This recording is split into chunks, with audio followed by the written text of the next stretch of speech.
Penunggu wit grumbul saking judheke atine Kang Adyana saben dina tansah geger karuan sing wedok bab perkara Kang Adyana ku wonge keset.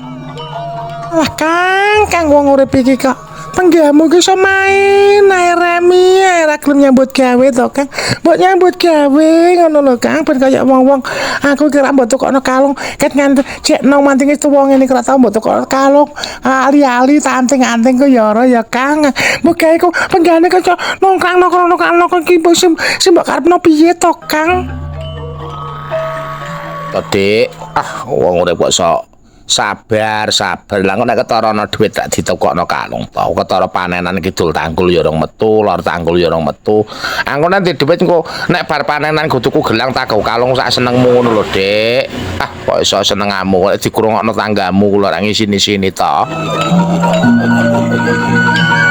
alah super sabar nganti tak sabare aku ngrasakno nganti ngelu judeg dhewe aku arep masak apa-apa blanja apa-apa dhuwit ra duwe sembarang ra duwe ngrasakno kowe iki kudu tak unyet kowe iki dadi wong lanang Kang.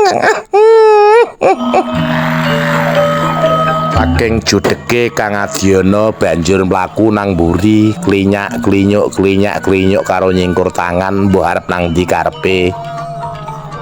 Bareng tekan ngisor wit grumbul kang gedhe Kang Adyana banjur linggih telek-telek madhep ngulon. Ujug-ujug delalah ana swara tanpa rupa kang ngomongi karo Kang Adyana. Putuku Adyana. Kowe ku lha apa? Kok linggih tengok-tengok nang kono? Nah. Ora iki aja mbok gawe angel ya, Ngger. Kowe yen kepengin donya mberah, ngisor wit iki duduken. Nang kono bakal ketemu apa? Wis cukup ngono welinge simbah ya, Ngger.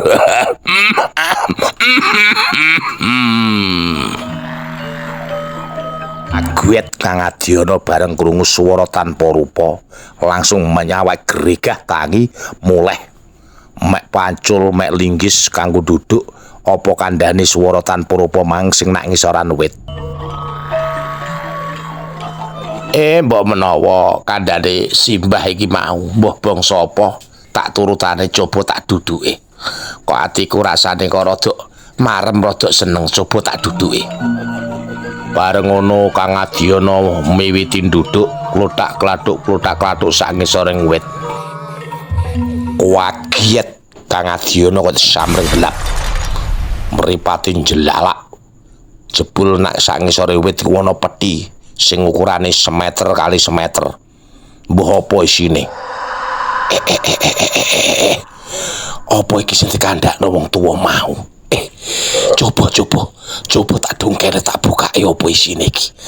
Alhamdulillah muga-muga rezeki Gusti alhamdulillah. Bareng peti dibuka cempel worot gemebyar kuning tremomong jebul isine mas kabeh. Saking bungae Kang Adyana langsung gage-gage diwadai sarung diadai kaos diadai apa digo muleh. Sadurunge Kang Adyana njangkah muleh ana swara tanpa rupa meneh. Piye? Adyana kowe sesuk wis ora bakal tukar padu karo bojomu meneh. Wis kono ndang muleh. Iku mas kabeh engko kanggo sugih aja nganti lali karo sanak kadang lan kanggo tetulung wong sing ra duwe ya Ngger. Wis kono ndang muleh nang Adyana. Bareng ngono Adyana ngeciprut muleh. Bentoyong kaya mikul watu sak jeroning sarung. Gang sedelok Kang Adyana tekan omah. Urung nganti mlebu omah wae langsung dicelatu karo bojone. Lapo muleh lapo Kang muleh lapo kowe iki. Luntang-luntung muleh ki lapo arep ngapa neh? Aku urung ngadang urung apa ora ono sing didang ora ono sing apa kok mulai-mulai lapo. Kok sarung mentoyong apa sing mbok adahi kuwi mbok gemulai ku. Molan aku ora pokro barang. Kowe iki menang-menang tak jolo sapi ae, tak jolo wedhus ae. Aku ndek bojo kaya kowe iki ora keduga tenan.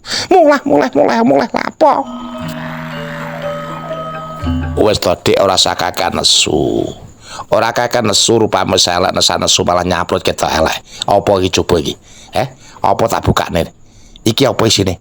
Loh, Kang, apa kuwi kok kuning kabeh ku emas ta apa, Kang? Ngene. Ayo mulane rasa kakek ngomong.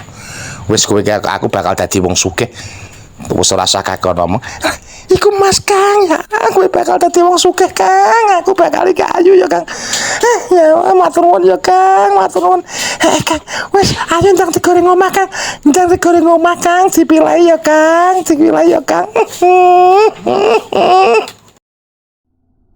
Bareng ngerti yen Mas Yu Ngadirah banjur ngerangkul Kang Adiono saking bungae terus ora padu meneh sebab sesuk bakal dadi wong sugih.